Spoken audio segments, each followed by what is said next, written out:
और अपना स्थान ग्रहण कर लें। व्यवस्थित होकर बैठना है।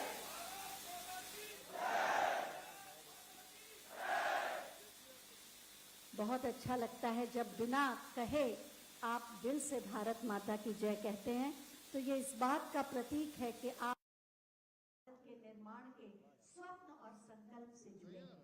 एक बार जोरदार तालियां और मंचासीन समस्त अतिथियों के स्वागत के लिए।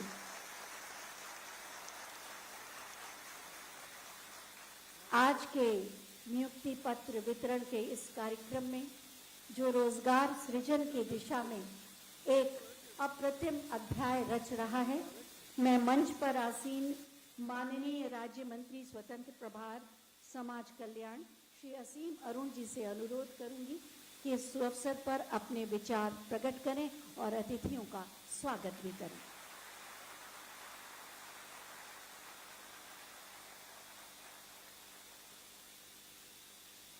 बहुत बहुत धन्यवाद।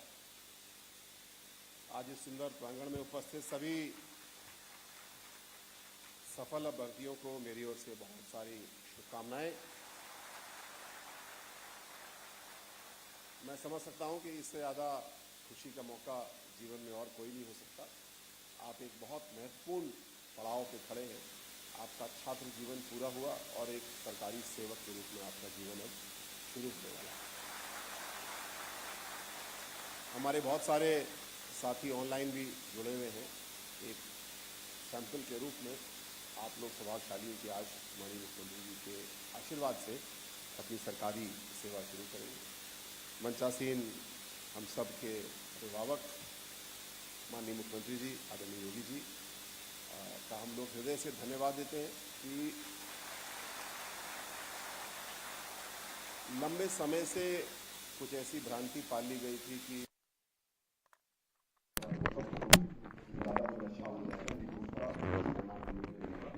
और अब आप जैसे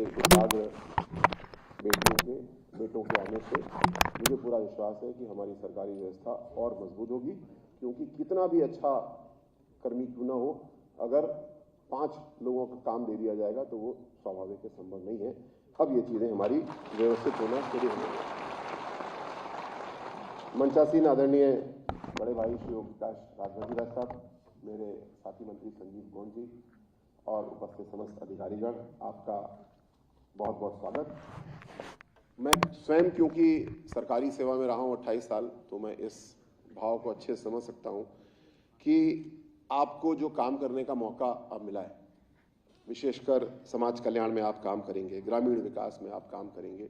इसके बारे में आपने बहुत कुछ मीडिया में, टीवी में, खासकर एक बहुत प्रसिद्ध वेब सीरीज है उसके बारे में देखा होगा कि आपको क्या काम करने का अवसर मिलेगा, चुनौतियां क्या होंगी। चुनौतियां होंगी जरूर, लेकिन जैसा आदर्शवादी माहौल काम करने का आदरणीय योगी जी ने इस समय हम सबको दिया है, ऐसा पूर्व में कभी भी नहीं रहा। ये आप स्पष्ट रूप से देखेंगे। आप एक प्रशिक्षण भी प्राप्त करेंगे और अपने अपने गांव में, अपने अपने ब्लॉक में काम करने जाएंगे। कुछ चीजें आपको बहुत अच्छी आदर्शवादी मिलेंगी, कुछ चीजें आदर्श से दूर भी मिलेंगी। उसको स्वीकार नहीं करना, जो कमियां हैं उसको ठीक करने के लिए हमको आपको मिल करके काम करना है, जिसको मैं बोलता हूं सच्चा काम। सच्चा काम और पक्का काम। सच्चा काम का मतलब जो आपको भर्ती प्रक्रिया से आप गुजरे, आपको नियुक्ति पत्र मिला है, क्या आपने किसी को कोई पैसा खिलाया? किसी को एक पैसा दिया कहीं पे? तो अब आप कितना पैसा लेंगे लोगों से? नहीं लेंगे ना। पूरा सच्चा काम करेंगे ना। पूर्व की सरकारों में जब पैसा देके लोग भर्ती होते थे तो आते ही जो जमीन गिरवी पर रखी होती थी उसको वापस छुड़ाने के काम में लग जाते थे, लेकिन आपके साथ तो ऐसा कुछ नहीं हुआ। तो आपको पूरी ईमानदारी से काम करना है। अभी आपका मेडिकल परीक्षण हो गया होगा या हो रहा होगा, आपका पुलिस वेरिफिकेशन भी होगा। अगर कोई पैसा मांगेगा तो दे दोगे? क्या करोगे? शिकायत करेंगे तुरंत। कहां पे? 1077 एक माननीय मुख्यमंत्री जी नंबर बनाया है, इस पे शिकायत आप करिए। समाज कल्याण से संबंधित है, मुझे सीधे बताइए। ग्रामीण विकास संबंधित है, आदरणीय ओम प्रकाश राजभर जी साहब को बताइए। और हम आपको आश्वस्त करते हैं कि कोई भी अगर भ्रष्टाचार कर रहा है अभी भी, तो उसका इलाज हमारे पास है। आपको जिस ईमानदारी से नियुक्ति पत्र मिला है, आगे काम करने का माहौल भी उसी ईमानदारी के साथ में देना है। दूसरी बात, पक्का काम। जो नियुक्ति आपको मिली है, अब आपका कुछ प्रशिक्षण होगा, कुछ प्रशिक्षण स्वयं ग्रहण करना है। जब तक हम अपने काम के अभ्यस्त नहीं होंगे, तब तक हम काम अच्छा नहीं कर पाएंगे। तो जो पुरानी प्रक्रियाएं हैं उनको समझना है, नई टेक्नोलॉजी हमको क्या मौका देती है करने के, उसके बारे में समझना है। और खासकर आप लोग क्रय प्रक्रिया में, परचेज में बहुत आपका रोल होगा, प्रोग्राम इम्प्लीमेंटेशन, मॉनिटरिंग में आपका बहुत बड़ा रोल होगा। आदरणीय मुख्यमंत्री जी ने इसकी एक बहुत अच्छी व्यवस्था बनाई है। सीएम डैशबोर्ड के जरिए जो आप गांव में काम करेंगे, वो माननीय मुख्यमंत्री जी उसको इवेलुएट करेंगे। जो अच्छा काम होगा उसकी पीठ थपथपाई जाएगी, पुरस्कार मिलेगा, और जिसका अच्छा नहीं होगा उसको नुकसान भी हो सकता है। ये टेक्नोलॉजी आधारित काम है। मुझे आशा है कि आप सब लोग इस काम को बहुत तेजी से सीखेंगे। टेक्नोलॉजी से तो आप अभ्यस्त हैं ही, लेकिन हर सरकार का एक प्रोजेक्ट सॉफ्टवेयर लेकर के आता है, एक व्यवस्था लेकर के आता है। खासकर खरीदारी के लिए जेम नाम का एक सॉफ्टवेयर है जिससे हम लोग काम करते हैं। ऐसी ई टेंडर की व्यवस्था है। इसके लिए आपको बहुत एक्सपर्ट बनना होगा, अच्छा काम करने के लिए भी। और सरकार में एक मन में हम लोग के ये भी डर रहता है, रिजल्ट होना हो लेकिन पकड़े ना जाए ना, तो इस भाव से अपने आप को बाहर निकाल के लाना है। और वो तभी होगा जब हम विशेषकर क्रय की बात करें तो हम उसके अभ्यस्त होंगे। अगर हम डर डर के काम कर रहे हैं क्योंकि हमें काम करना नहीं आता, तो हम निश्चित रूप से परेशानी में फंसेंगे।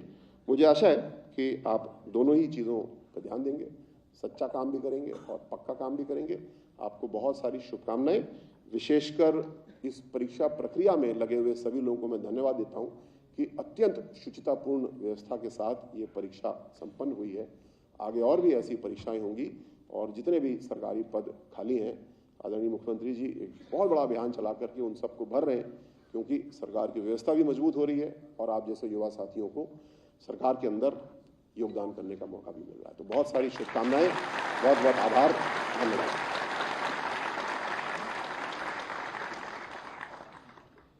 धन्यवाद महोदय। युवा प्रतिभाओं का सम्मान, यही है नए उत्तर प्रदेश की पहचान।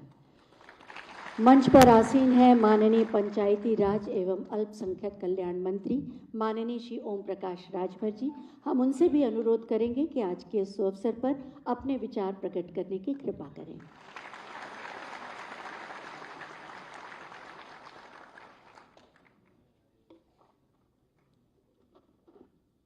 आज के कार्यक्रम में उत्तर प्रदेश के यशस्वी मुख्यमंत्री माननीय श्री योगी आदित्यनाथ जी, माननीय राज्य मंत्री स्वतंत्र प्रभार समाज कल्याण श्री असीम अरुण जी, माननीय राज्य मंत्री समाज कल्याण श्री राजीव गुण जी, मुख्य सचिव श्री मनोज कुमार सिंह जी, कृषि उत्पादन आयुक्त श्रीमती मोनिका गर्ग जी, अपर मुख्य सचिव पंचायती राज श्री नरेंद्र भूषण जी, उपस्थित समस्त अधिकारीगण, मीडिया प्रतिनिधि एवं प्रदेश के विभिन्न क्षेत्र से आए नवनियुक्त ग्राम पंचायत अधिकारियों, ग्राम विकास अधिकारी समाज कल्याण एवं क्षेत्रीय पर्यवेक्षक समाज कल्याण का स्वागत और आभार।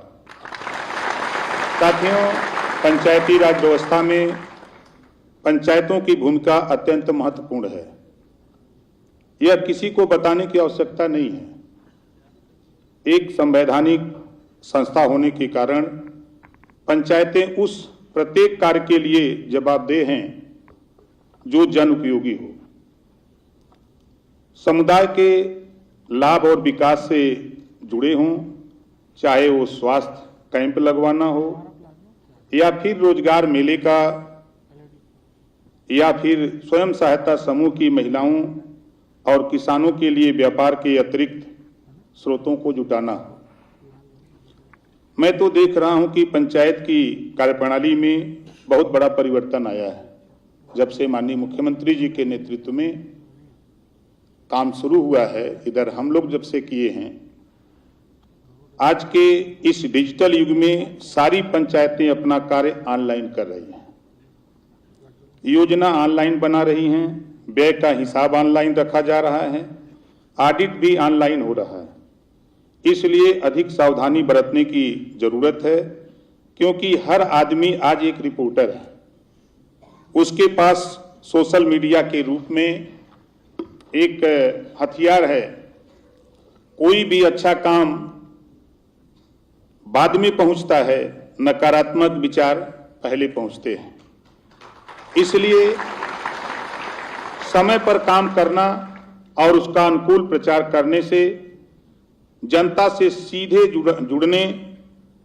जुड़ते हैं और आपके रूप में सरकार जनता से जुड़ती है। ग्राम पंचायतों के कार्यों का सकुशल संपादन एवं क्रियान्वयन में सचिव के रूप में आपकी महत्वपूर्ण भूमिका है। साथियों, आज आवश्यकता है कि पंचायतों को जो निधि प्राप्त हो रही है उसका अच्छे से क्रियान्वयन हो, ताकि सरकारी धन से वास्तविक लाभार्थी को उसका लाभ मिले और प्रदेश सरकार की सकारात्मक छवि प्रस्तुत हो। आप सभी को बता दूं कि पंचायतें वार्षिक कार्य योजना बनाने का काम करती हैं और उस कार्य योजना को भारत सरकार के पोर्टल पर अपलोड करने के बाद ही अपनी निधि को खर्च कर पाती हैं। आज प्रदेश की साफ सफाई और स्वच्छता पर देश भर की नजर है। ऐसे में पंचायतें कूड़ा कलेक्शन, पृथकीकरण इकाई या तरल अपशिष्ट प्रबंधन पर कार्य करके दूसरे प्रदेशों के लिए उदाहरण बन रही हैं। इन उद्देश्य की पूर्ति के लिए यह आवश्यक है कि ग्राम पंचायतों की आगामी वार्षिक कार्य योजना को 28 फरवरी 2025 तक तैयार कर लें, परंतु उससे पहले क्षेत्र की आवश्यकताओं को देख लें। थीमेटिक कार्यों को लें, जैसे आजीविका, स्वास्थ्य, महिला एवं बाल विकास, आय सृजन, वैकल्पिक ऊर्जा, ठोस व तरल पदार्थों का प्रबंधन, जल संरक्षण के लिए चेक डैम, अमृत सरोवर, कार्यालयों की छतों पर रेन वाटर हार्वेस्टिंग की तकनीक लगाएं। ऐसे नवीन कार्य करें जो आपकी पंचायत को नई पहचान दे सके। कार्य योजनाओं में अधिक से अधिक काम, कम लागत एवं बिना लागत की गतिविधियों व क्षेत्रीय लाभ के प्रोजेक्ट सम्मिलित कर सतत विकास लक्ष्यों की प्राप्ति की दिशा में ही ध्यान दें। साथियों, अगर वार्षिक कार्य योजनाएं भली भांति तैयार होंगी तो ग्रामीण क्षेत्र को समग्र विकास की ओर ले जाएंगी। संविधान की यह मंशा पंचायतों की कार्य योजनाओं में अभी परिलक्षित नहीं हो रही हैं और यह पंचायतों का दायित्व नहीं, पंचायतों में कार्यरत विभिन्न विभागों का दायित्व होना चाहिए कि अपने विभाग से संबंधित कार्यों से ग्राम सभा को अवगत कराएं तथा अपनी कार्य योजना को जीपीडीपी का भाग बनाने में पंचायत की सहायता करें। पंचायतों के माध्यम से समग्र विकास का सपना देखा जा रहा है, तो इस सपने को पाने के लिए सभी को मिलकर ठोस प्रयास करने होंगे। साथियों, आप सभी का चयन पारदर्शी प्रक्रिया के अंतर्गत हुआ है। कोई शक? जैसा कि हमारे अभी भाई ने जिक्र किया, तो आप लोगों ने उस बात को बताया कि माननीय मुख्यमंत्री जी के नेतृत्व में किसी विभाग में नियुक्ति हो रही है तो वहां पारदर्शिता है, और ये देखने को जो पूर्व की सरकारों ने जो काम किया है उस पे हम नहीं जाना चाहते। हम तो यहाँ नियुक्ति पत्र वितरण में दूसरी बार माननीय मुख्यमंत्री जी के साथ यहाँ देख रहे हैं, और आज मुझे खुशी है कि आज हमारे विभाग में 1526 हमारे ग्राम पंचायत अधिकारी की नियुक्ति माननीय मुख्यमंत्री जी ने कराई है।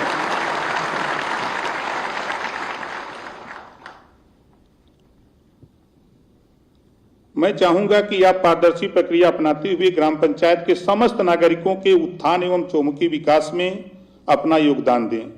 साथियों, मैं आपको यह अवगत कराना चाहूंगा कि प्रत्येक ग्राम पंचायत में ग्राम सचिवालय के रूप में ग्राम पंचायत का कार्यालय समस्त उपकरणों सहित स्थापित है। आप सभी ग्राम पंचायत के कार्यालय में बैठकर ग्रामीण जनता की शिकायतों का निस्तारण करें तथा उनको यथा आवश्यक समस्त प्रमाण पत्र दस्तावेज उपलब्ध करावें। कुल नवनिर्वाचित 1950 कर्मियों में 1526 ग्राम पंचायत अधिकारियों, 360 ग्राम विकास अधिकारी समाज कल्याण एवं 64 पर्यवेक्षक समाज कल्याण में से 500 कर्मियों का नियुक्ति पत्र वितरण आज माननीय मुख्यमंत्री जी के नेतृत्व में किया जा रहा है। शेष कर्मियों की नियुक्ति पत्र वितरण की कार्रवाई जिलाधिकारी के माध्यम से संपन्न कराई जा रही है। मैं आप लोगों से इतना कहूंगा कि जो माननीय मुख्यमंत्री जी का, माननीय प्रधानमंत्री जी का जो सपना है प्रदेश का विकास और देश का विकास, उसमें आप और हम मिलकर के माननीय मुख्यमंत्री जी के सपने को, माननीय प्रधानमंत्री जी के सपने को साकार करें। इन्हीं शब्दों के साथ आप सभी को धन्यवाद एवं भविष्य की शुभकामनाएं। जय हिंद, जय भारत।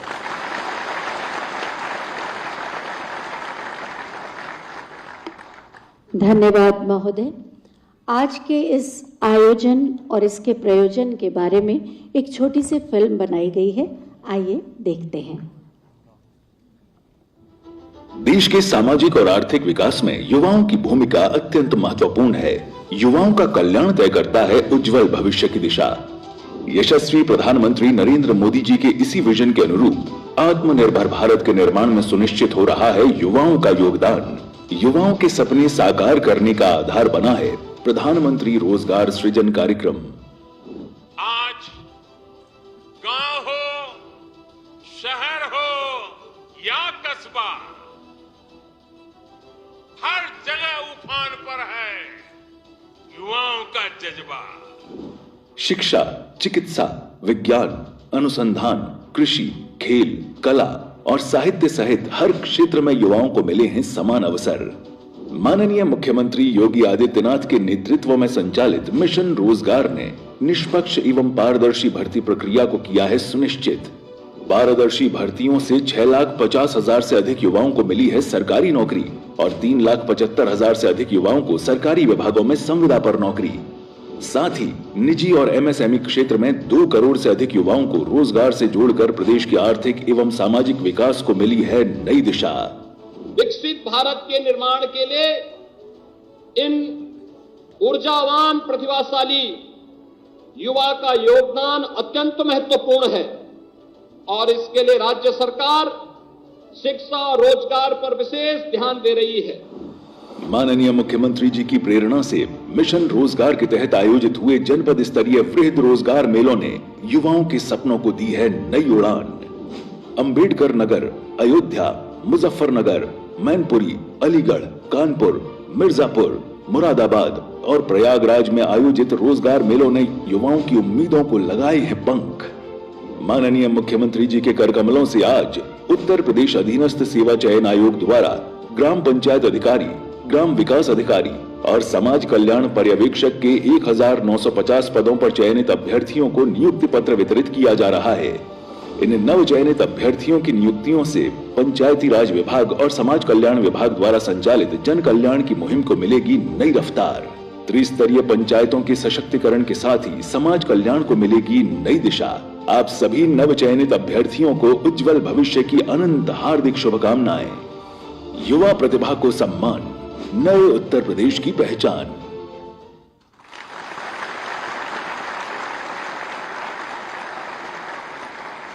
अभी आपने देखा कि किस तरह से रोजगार सृजन के माध्यम से नए उत्तर प्रदेश का निर्माण किया जा रहा है और अब समय है नियुक्ति पत्रों के वितरण का। जैसा कि आप सब जानते हैं, आज 1526 ग्राम पंचायत अधिकारी, 360 ग्राम विकास अधिकारी और 64 समाज कल्याण पर्यवेक्षकों को नियुक्ति पत्र दिए जा रहे हैं। इसमें से कुछ को माननीय मुख्यमंत्री जी देंगे।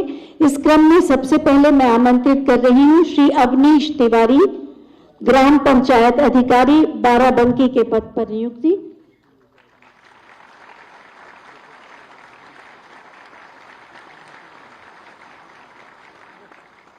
श्री आमिर अली सिद्दीकी हरदोई ग्राम पंचायत अधिकारी के पद पर नियुक्ति।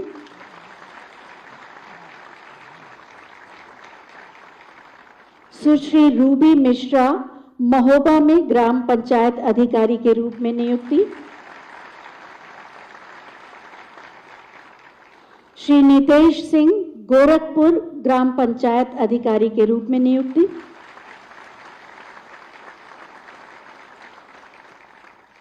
श्री अखिलेश सिद्धार्थ अयोध्या में ग्राम पंचायत अधिकारी के रूप में नियुक्ति।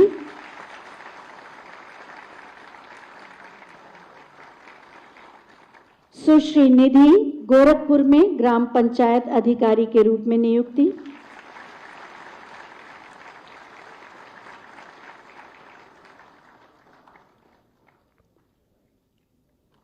श्री अरविंद सिंह राणा अमेठी में ग्राम पंचायत अधिकारी के रूप में नियुक्ति।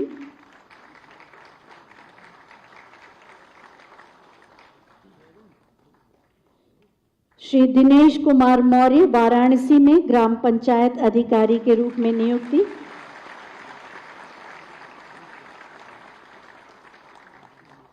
सुश्री दिव्या कन्नौज में ग्राम विकास अधिकारी के रूप में नियुक्ति।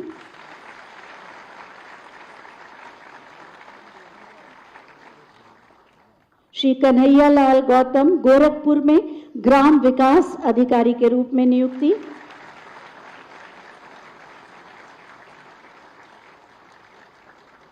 और सुश्री प्राची पाठक सुल्तानपुर में ग्राम विकास अधिकारी के रूप में नियुक्ति।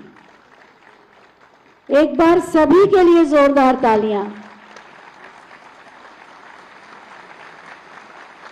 बहुत बहुत धन्यवाद माननीय मुख्यमंत्री महोदय।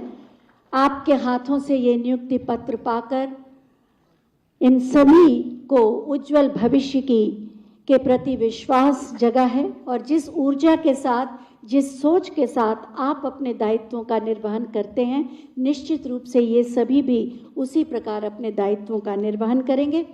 आज जिन लोगों को नियुक्ति पत्र मिला है उन्हें कैसा लग रहा है, इसके बारे में कुछ लोगों के अनुभव हम जानते हैं, सुनते हैं।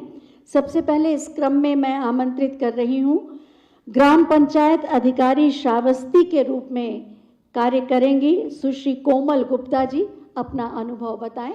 आप वहीं पर रहें, माइक आपके पास आ जाएगा।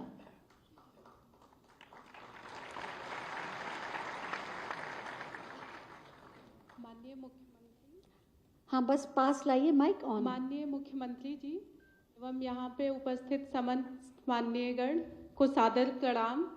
मेरा चयन ग्राम पंचायत अधिकारी के पद पर श्रावस्ती जनपद में हुआ है और मैं ये अनुभव साझा करना चाहती हूँ कि वर्तमान में जो नियुक्ति हुई है ये पूरी तरह निष्पक्षता एवं पारदर्शिता के साथ हुई है, जिसके लिए मैं माननीय मुख्यमंत्री एवं आयोग को सहृदय धन्यवाद करती हूँ और साथ में यह भी आश्वासन देना चाहती हूँ कि मेरे साथ नियुक्त सभी ग्राम पंचायत अधिकारी, ग्राम विकास अधिकारी पूरी कर्तव्य निष्ठा और ईमानदारी के साथ अपना काम करेंगे। धन्यवाद। इसी क्रम में आप सुश्री पूजा शर्मा जो ग्राम पंचायत अधिकारी सीतापुर के पद पर कार्य करेंगी। आप सभी को मेरा नमस्कार। माननीय मुख्यमंत्री जी एवं यहाँ उपस्थित सभी अतिथिगणों को मेरा सहृदय प्रणाम। मेरा चयन ग्राम पंचायत अधिकारी के पद पे हुआ है और मेरा अनुभव इस परीक्षा को लेकर बेहद सकारात्मक है। चाहे वह लिखित परीक्षा हो या फिर डॉक्यूमेंट वेरिफिकेशन हो या जिला आवंटन हो, सभी चरणों में निष्पक्षता एवं पारदर्शिता को बेहद अच्छे तरीके से संपन्न कराया गया है। इसके अलावा हम माननीय मुख्यमंत्री जी एवं यहाँ उपस्थित सभी अधिकारियों को यह आश्वासन देना चाहते हैं कि मेरे द्वारा एवं मेरे जितने साथीगण हैं, जितने नव चयनित अधिकारी हैं, वह अपना ईमानदारी से जो भी कर्तव्य हमें मिला है उसका ईमानदारी से निर्वहन करेंगे एवं विकसित भारत के लक्ष्य में अपना योगदान देने का पूरा प्रयास करेंगे। धन्यवाद। और इसी क्रम में हम आमंत्रित करेंगे गोरखपुर में ग्राम विकास अधिकारी के पद पर कार्य करेंगे श्री कन्हैया लाल गौतम जी।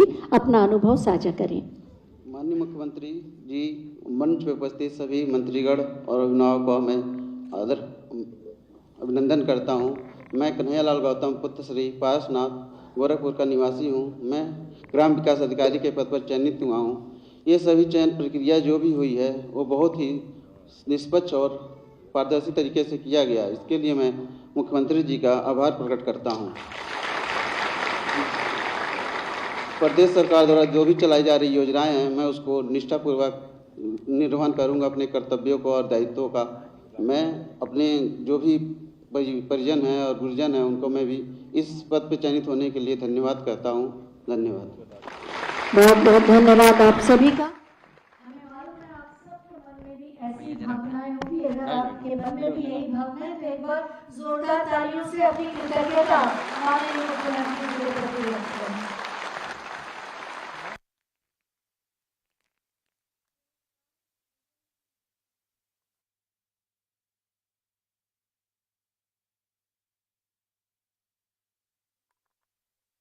में अपना बहुमूल्य योगदान दे रहे हैं माननीय मुख्यमंत्री श्री योगी आदित्यनाथ जी। मैं बहुत ही आदर के साथ माननीय मुख्यमंत्री महोदय से अनुरोध करूंगी कि एक बार पुनः अपने मार्गदर्शन से हमें अनुग्रहित करें आपकी जोरदार तालियों के साथ।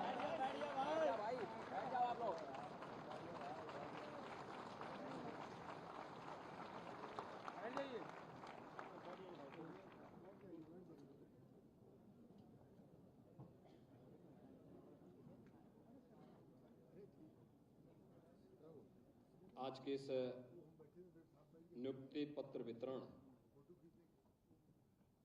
कार्यक्रम में लखनऊ में आयोजित इस समारोह में मेरे साथ यहाँ पर उपस्थित प्रदेश सरकार में मंत्रिमंडल के मेरे सहयोगी, प्रदेश के पंचायती राज एवं अल्पसंख्यक कल्याण विभाग के मंत्री श्री ओम प्रकाश राजभर जी, समाज कल्याण विभाग के मंत्री श्री असीम अरुण जी, राज्य मंत्री समाज कल्याण श्री संजीव गौड़ जी, प्रदेश के मुख्य सचिव श्री मनोज कुमार सिंह जी, कृषि उत्पादन आयुक्त श्रीमती मोनिका गर्ग जी, अपर मुख्य सचिव पंचायती राज श्री नरेंद्र भूषण जी, प्रमुख सचिव समाज कल्याण डॉक्टर हरिओम जी, प्रमुख सचिव नियुक्ति एवं कार्मिक श्री एम देवराज जी, प्रभारी अध्यक्ष अधीनस्थ सेवा चयन आयोग शिवेंद्र सिंह जी, नवचयनित सभी ग्राम पंचायत अधिकारीगण, ग्राम्य विकास अधिकारीगण, समाज कल्याण और क्षेत्रीय पर्यवेक्षक समाज कल्याण के लिए चयनित सभी अभ्यर्थीगण, पंचायती राज विभाग और समाज कल्याण विभाग के सभी अधिकारीगण और उपस्थित सभी बहनों और भाइयों, दीपावली के ठीक पहले आपके लिए दीपावली का ये उपहार नियुक्ति पत्र वितरण के रूप में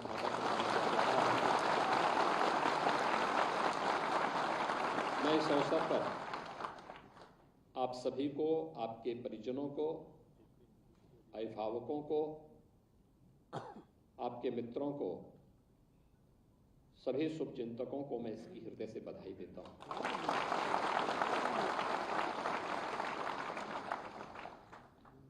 ये लगभग 2000 पंचायत राज अधिकारी, ग्राम पंचायत अधिकारी के रूप में, ग्राम्य विकास अधिकारी समाज कल्याण और क्षेत्रीय पर्यवेक्षक समाज कल्याण के नियुक्ति पत्र वितरण का एक कार्यक्रम लखनऊ में भी और प्रदेश के अलग अलग जनपदों में आयोजित हो रहे हैं। यह प्रधानमंत्री मोदी जी के मिशन रोजगार के कार्यक्रम को और युवाओं को उनकी आकांक्षा के अनुरूप उनकी क्षमता और योग्यता के अनुसार उन्हें नौकरी प्राप्त हो सके, इस कार्यक्रम को आगे बढ़ाने का ही हिस्सा है। एक निष्पक्ष और पारदर्शी प्रक्रिया से नियुक्ति पत्र वितरण के इस कार्यक्रम को यहां पर आयोजित करने तक जो कार्यक्रम अधीनस्थ सेवा चयन आयोग ने किया है, मैं इसके लिए अधीनस्थ सेवा चयन आयोग के अधिकारियों को भी हृदय से धन्यवाद देते हुए उन्हें बधाई देता हूं।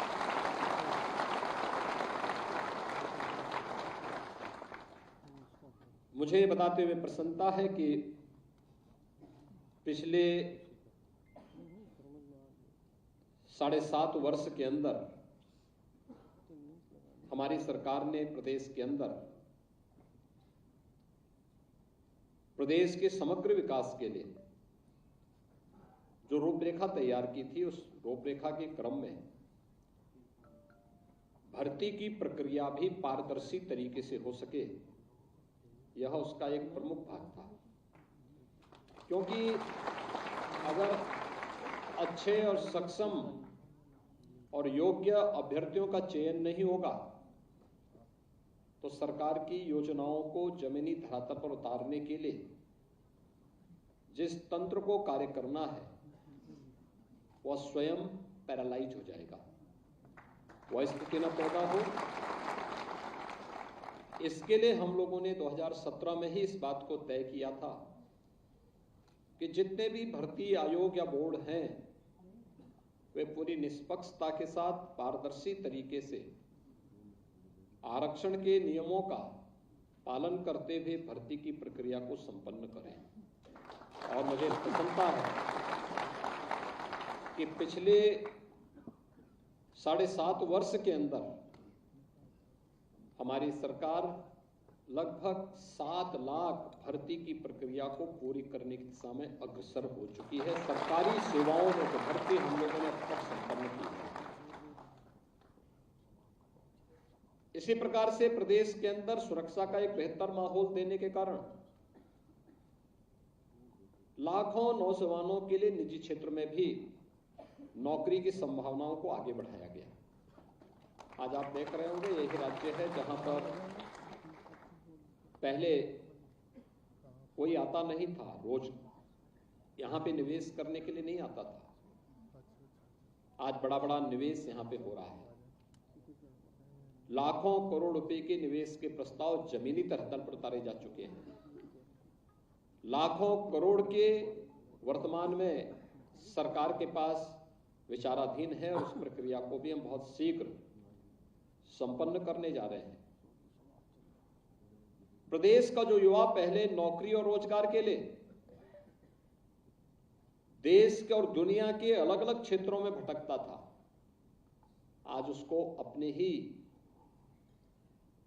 प्रदेश में, अपने क्षेत्र में, अपने ही जनपद में नौकरी मिल रही है। तो अपने घर के कार्यों के साथ साथ वह अपनी सर्विस भी कर रहा है, लेकिन साथ साथ परिवार का देखभाल भी अच्छे ढंग से कर पा रहा है। मैं यहां पर देख रहा था भी जिन ग्राम पंचायत अधिकारियों का या पंचायती राज विभाग से जुड़े हुए जिन अभ्यर्थियों का चयन हुआ है, उनको नियुक्ति पत्र भी लगभग कमोबेश उन्हीं जनपदों में प्राप्त हो गया है जिन जनपदों के वे निवासी हैं। और ये उनके कार्य की क्षमता को आगे बढ़ाएगा,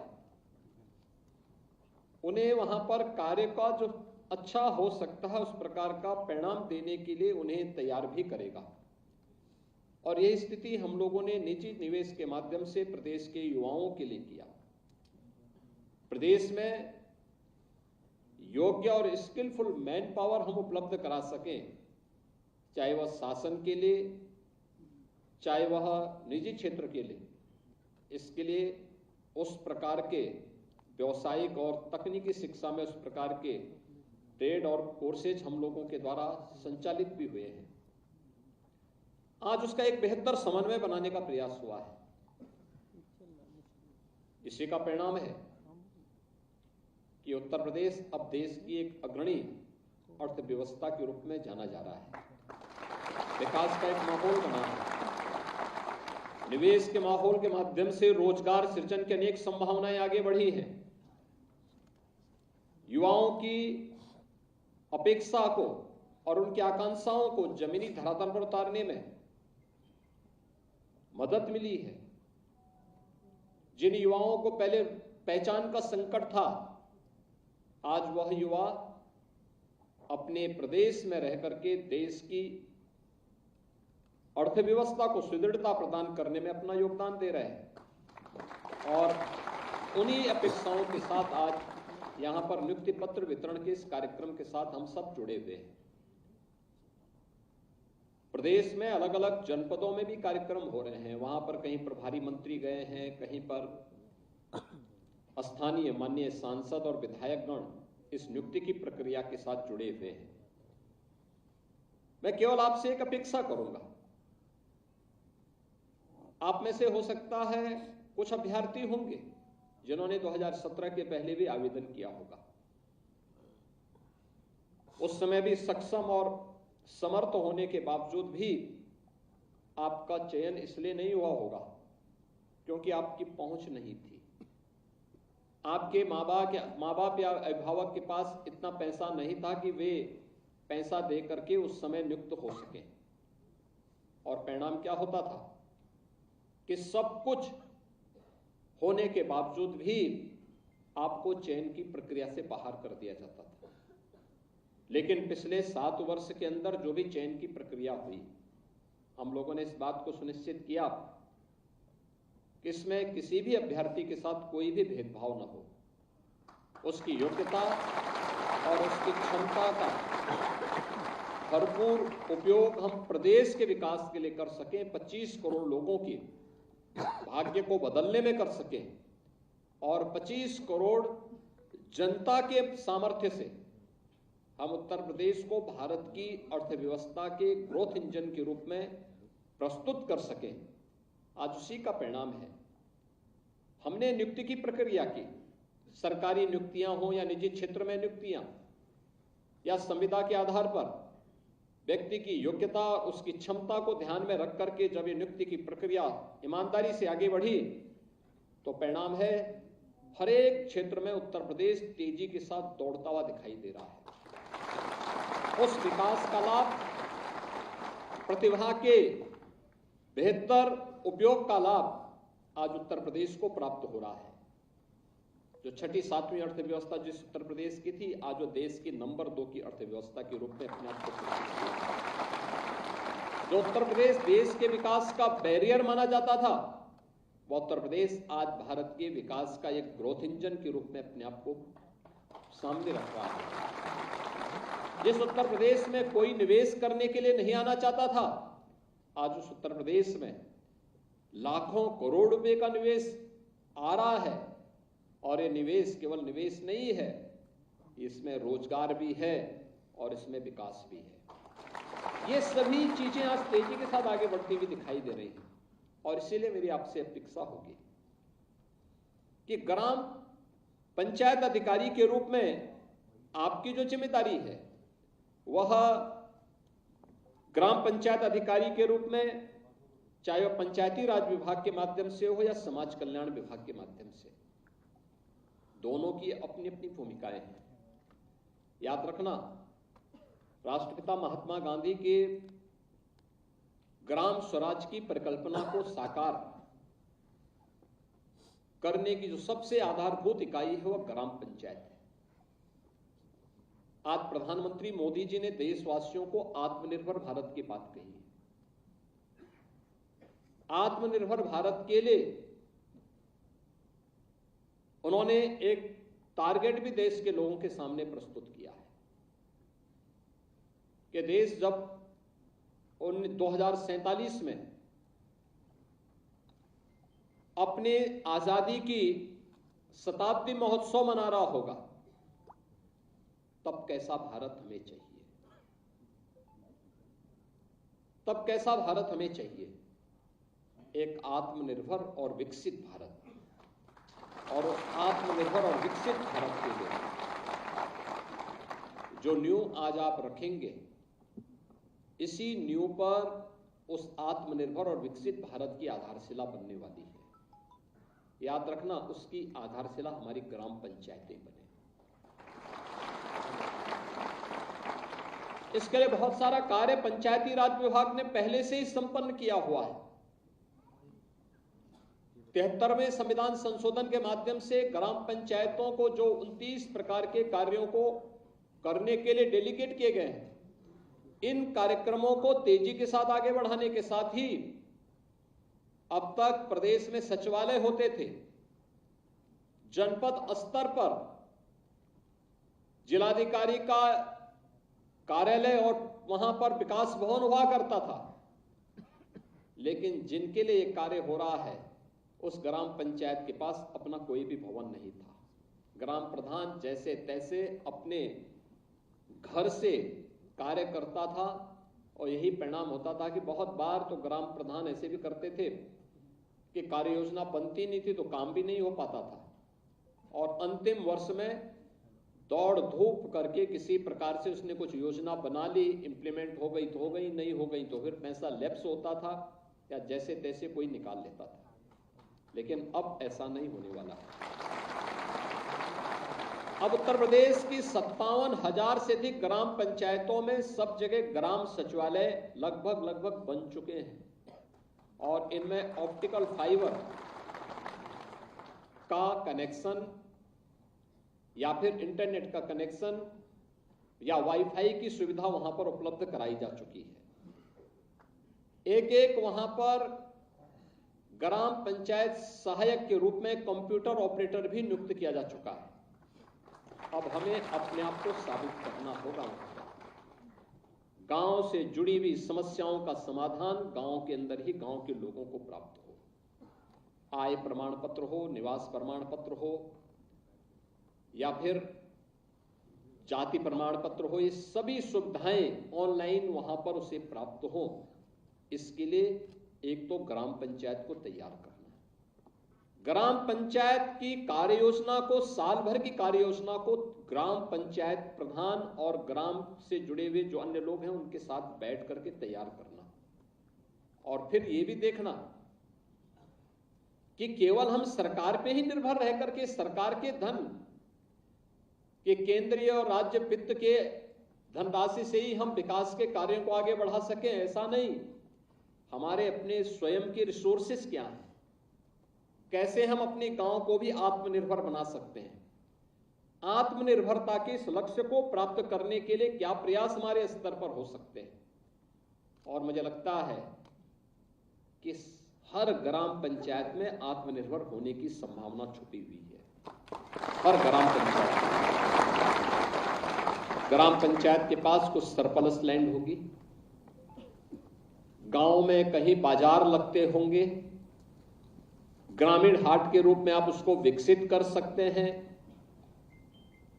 गांव में तालाब होंगे, अगर वह किसी देवस्थान से जुड़े हुए तालाब नहीं है तो उसमें गांव का ड्रेनेज या सीवर को मत उड़ेलिए, बल्कि उसको गांव से दूर ले जाकर के देसी पद्धति से हमारा प्रयास होना चाहिए कि गांव का ड्रेनेज या सीवर सीधे किसी नाला या नदी में न गिरे, बल्कि हम उसकी देसी पद्धति से ट्रीटमेंट करने का जो हमारी परंपरागत पद्धति रही है, अगर उसका उपयोग कर पाएंगे तो मुझे लगता है कि नदियां भी और या तालाब का पानी भी शुद्ध रहेगा।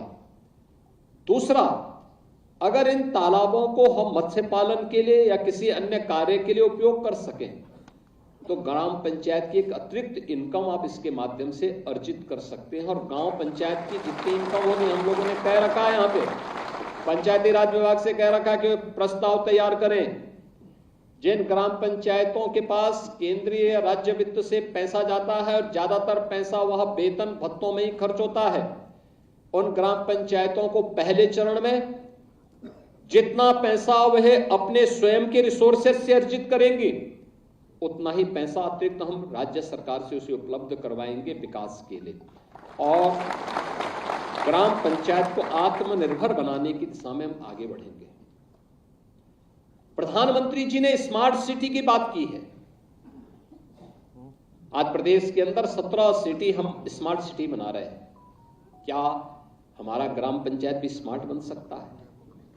एक प्रतिस्पर्धा होनी चाहिए आप में, और उसके लिए बहुत अच्छा काम हो सकता है। एक ग्राम पंचायत में साफ सफाई की बेहतर व्यवस्था हो, कूड़ा निस्तारण की प्रॉपर व्यवस्था हो, जन सहभागिता हो इन कार्यों में, गांव की नाली साफ सुथरी हो, कहीं बदबू न हो, गांव में कहीं भी गंदगी न हो, गांव में स्ट्रीट लाइट जलाने की व्यवस्था हो, और उसको हम पावर कारपोरेशन के साथ बातचीत करके महत्वपूर्ण स्थानों पर अगर स्ट्रीट लाइट और सीसीटीवी कैमरा हम दे सकें, सुरक्षा का भी वातावरण होगा, लेकिन साथ साथ गांव में लाइट भी रात्रि के समय जलेगी।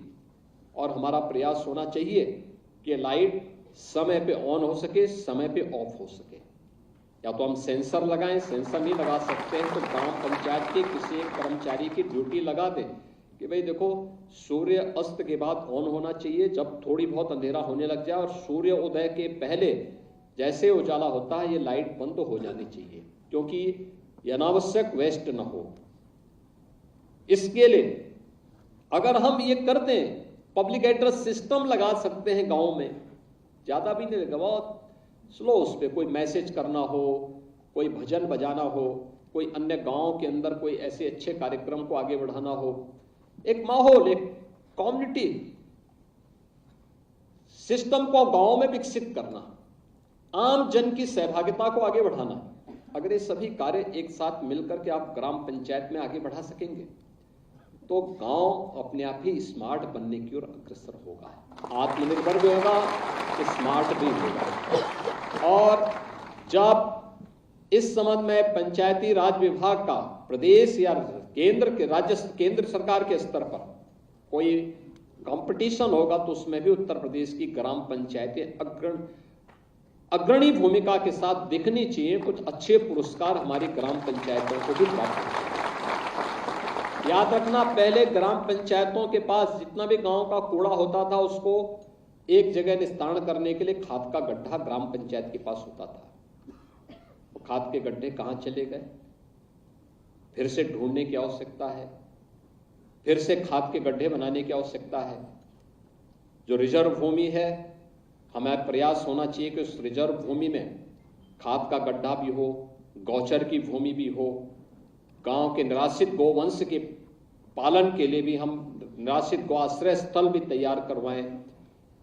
गांव में जिन गरीबों के पास शासन की योजना का लाभ अभी तक किन्हीं कारणों से नहीं पहुंच पाया है, उनकी सूची तैयार करते हुए हमारा प्रयास होना चाहिए कि बिना किसी भेदभाव के हर उस व्यक्ति को जो विपन्न है, जिस तक अभी तक शासन की कोई योजना नहीं पहुंच पाई है, किसी के पास जमीन नहीं होगी उसको जमीन का पट्टा देना, किसी के पास मकान नहीं होगा उसको मकान दे देना, किसी के घर में शौचालय नहीं उसको शौचालय दे देना, किसी के पास राशन कार्ड नहीं तो उसको राशन कार्ड से आच्छादित कर देना, किसी के पास आयुष्मान का कार्ड नहीं है, वह पात्रता की श्रेणी में आता है लेकिन जानकारी नहीं है, तो कैंप लगा करके उसको इस सुविधा से आच्छादित कर देना।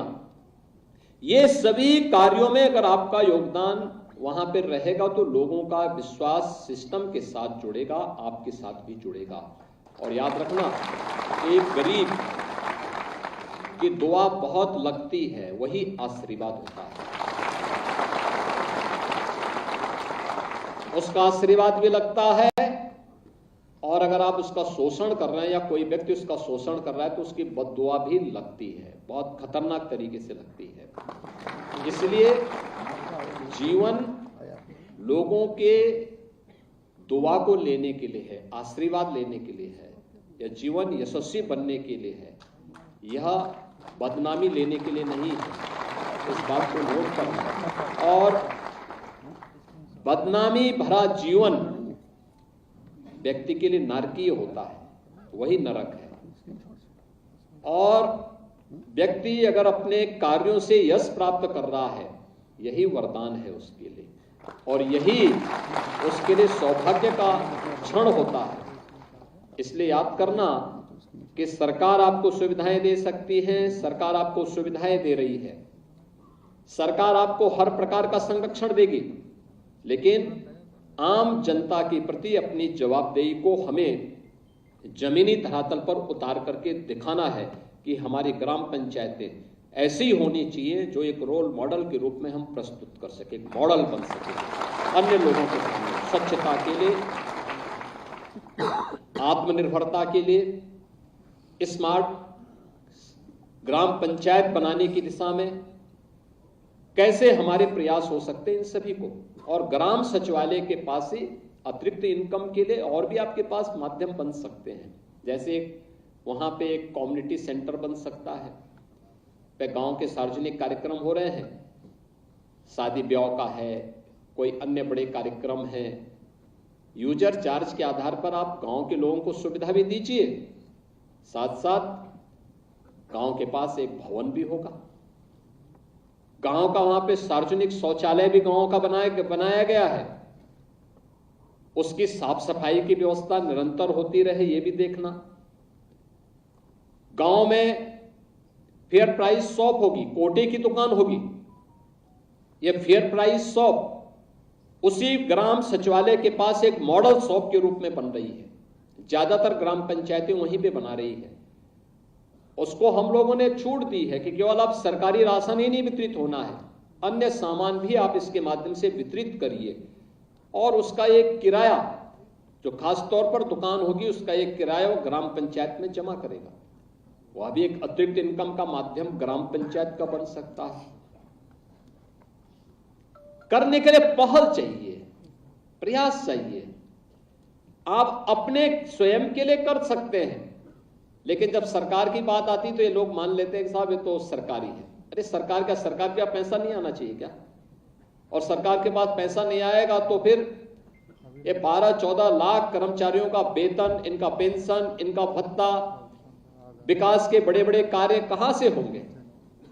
इसलिए एक एक पाई का हिसाब, सरकार का पैसा है तो सरकार के खाते में जाना चाहिए, ग्राम पंचायत के खाते में जाना चाहिए, नगर पंचायत के खाते में वो पैसा जाना चाहिए, और इस पैसे का फिर बेहतर उपयोग विकास के लिए किया जाए तो गांव आपका चमकता हुआ दिखाई देगा। आत्मनिर्भर ग्राम, विकसित ग्राम, आदर्श ग्राम, ये सभी नाम लिख करके आप भी बोल सकते हैं कि साहब हमारा ग्राम पंचायत भी है, हमने भी ये काम करके दिखाया है।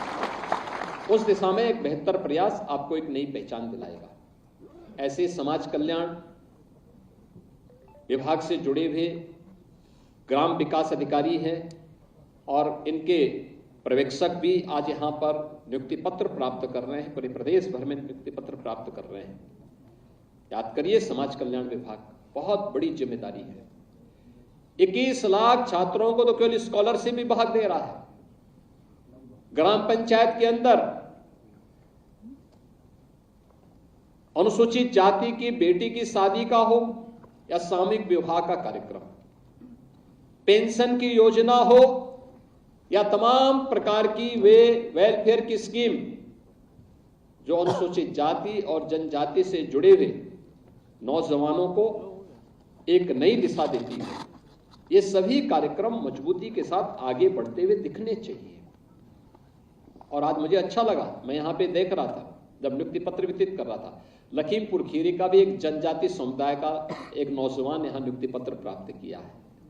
वो लखीमपुर खीरी का है, थारू समुदाय से। और मैंने पूछा उससे, मैंने कहा भी लखीमपुर खीरी से? उसने कहा हाँ लखीमपुर खीरी से। यानी आप अनुमान करिए कि पहले लोग ये मान के छोड़ देते थे कि साहब ये लोग नौकरी कहां कर पाएंगे। आज आप देखो, सुदूर नेपाल बॉर्डर से लखीमपुर खीरी से वो नौजवान भी यहां नियुक्ति पत्र प्राप्त किया है। अभी मैं यहां देख रहा हूं,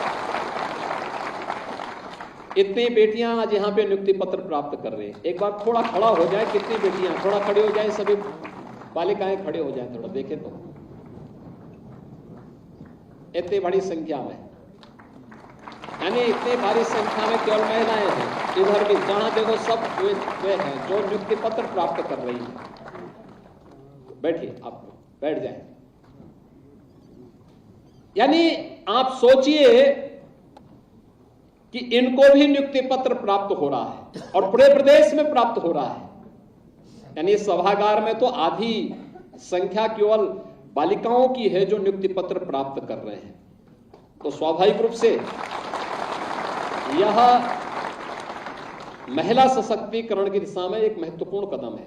समाज का हर तबके का व्यक्ति बिना भेदभाव के नियुक्ति की प्रक्रिया के साथ जुड़ करके एक आत्मनिर्भर भारत की दिशा में प्रधानमंत्री जी के विकसित भारत की परिकल्पना को साकार करने के लिए अपनी जो भरपूर ऊर्जा है उसको लगाने को तैयार है। और मुझे पूरा विश्वास है कि जितनी निष्पक्षता और पारदर्शिता के साथ एक कार्यक्रम आज पूरी विज्ञापन से लेकर के और नियुक्ति पत्र वितरण तक संपन्न हो रहा है, आपका पूरा जीवन, पूरे जीवन का कार्यकाल इसी प्रकार से, इसी निष्पक्षता के साथ, इसी पारदर्शी तरीके से आगे बढ़ते हुए जाएगा तो उत्तर प्रदेश भारत की नंबर 1 की अर्थव्यवस्था बनेगा। भारत 2047 में भारत एक विकसित भारत बनेगा, आत्मनिर्भर भारत बनेगा और इसके लिए हम सबको प्राणपण से जुटना होगा। मैं आज के इस अवसर पर एक बार फिर से आपके अभिभावकों के लिए, आपके माता पिता के लिए दीपावली का इससे अच्छा उपहार दूसरा नहीं हो सकता कि उन्हें जिस उत्साह के साथ एक सामान्य सदगृहस्थ अपने बच्चों को पढ़ाता है और जब उनके सामने वो सरकारी नौकरी प्राप्त करता है या किसी क्षेत्र में अपना निजी व्यवसाय करता है या किसी क्षेत्र में रोजगार प्राप्त करता है तो स्वाभाविक रूप से इसके जीवन में एक अंतःकरण से उसे प्रसन्नता होती है। और यह क्षण आज दीपावली के ठीक पहले आपके द्वारा दिया जा रहा है। मैं अपेक्षा करूंगा कि आप लोग इसी ईमानदारी के साथ, निष्पक्षता के साथ अपने कार्यों का संपादन करेंगे। आप सबके प्रति मेरी मंगलमय शुभकामनाएं। धन्यवाद। जय हिंद। बहुत बहुत धन्यवाद माननीय। आपका बहुमूल्य मार्गदर्शन हमें एक कर्मयोगी की तरह अपने दायित्वों का निर्वहन करके यशस्वी बनने की प्रेरणा भी देता है और आशीर्वाद भी। मैं माननीय मुख्यमंत्री जी से अनुरोध करूंगी कि सभागार में अपना स्थान ग्रहण करें जिससे सबके साथ एक यादगार तस्वीर